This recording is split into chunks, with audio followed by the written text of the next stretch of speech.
Yoshi's Woolly World is an adorable new platformer from Nintendo that, while it doesn't necessarily have the most unique ideas and design, it does have a nice polished combination of Nintendo's previous platformer titles. The thing that really stands out with Yoshi's Woolly World is of course its yarn and wool design that very much is inspired by the design of Kirby's Epic Yarn on the Nintendo Wii. A lot of the same design tricks and gimmicks from Epic Yarn are in Yoshi's Woolly World.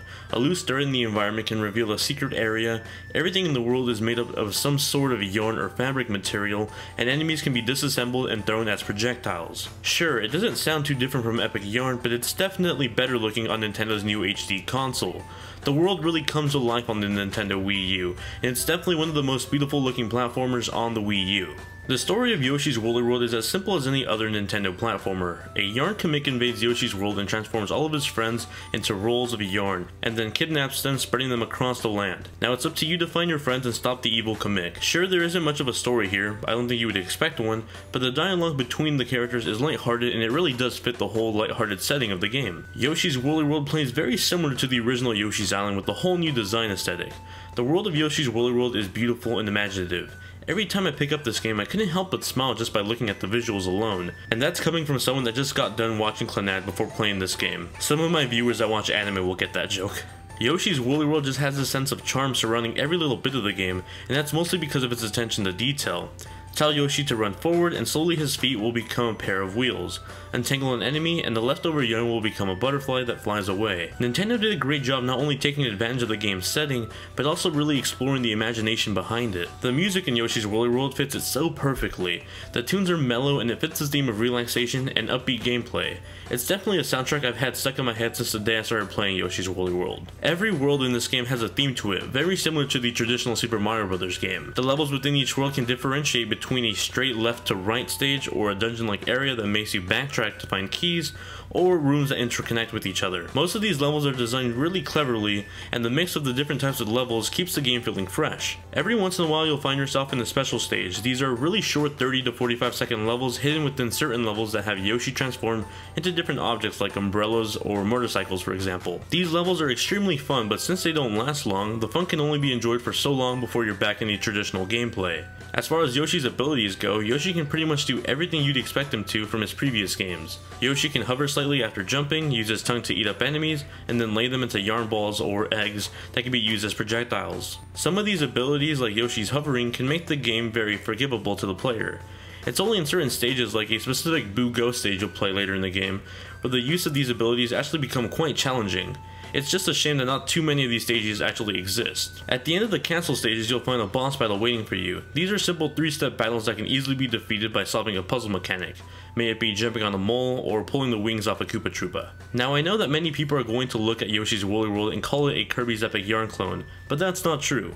Kirby's Epic Yarn had a unique visual style to it, but it completely changed the gameplay that you were used to with any other Kirby game. While in Yoshi's Woolly World, the game feels much more like a polished version of Yoshi's Island for the Super Nintendo, with a just as memorable visual style that the original game had. And while at times Woolly World can still be just as easy as Epic Yarn, it still isn't afraid to challenge you from time to time. That's something I never felt with Kirby's Epic Yarn. I was never challenged in that game. There's a ton of collectibles in each level that honestly you'll need to backtrack to collect most of them. Each level has a set of daisies and Yoshi yarns to collect that will unlock Yoshi patterns for you to wear. Sometimes these items will be hidden in plain sight, while other times you'll have to push against every single wall or look for differences in patterns just to see where these items are hiding.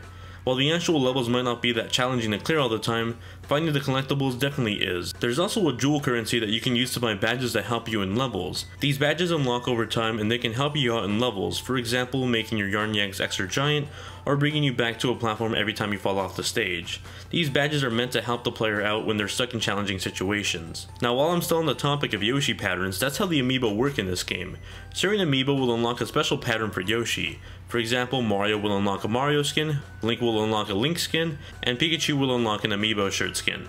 Yeah, I'm not really too sure about that last one. Just like most of Nintendo's 2D platformers, there's a multiplayer co-op mode that pretty much plays like New Super Mario Bros. U. You can complete any stage with 2 players, but depending on the person you're playing with, the co-op option will either be helpful or much more chaotic. Having a friend to help you out though will definitely make collecting the daisies in the yarn much more easy. It's a great game to play with children if you have siblings or kids. Aside from the single player and the co-op mode, there's a little theater mode that lets you see 3D models of all the enemies you have faced, along with a library of songs from the game for your listening pleasure. Yoshi's Woolly World is fun and imaginative. Sure, it isn't the most unique idea from Nintendo, but what it does well is combining all the great attributes from its previous platformer games and polishing them up into a fun and visually beautiful experience. The levels may not be challenging all the time, but for those gamers that really like collectible games, Yoshi's Woolly World will definitely fit your taste.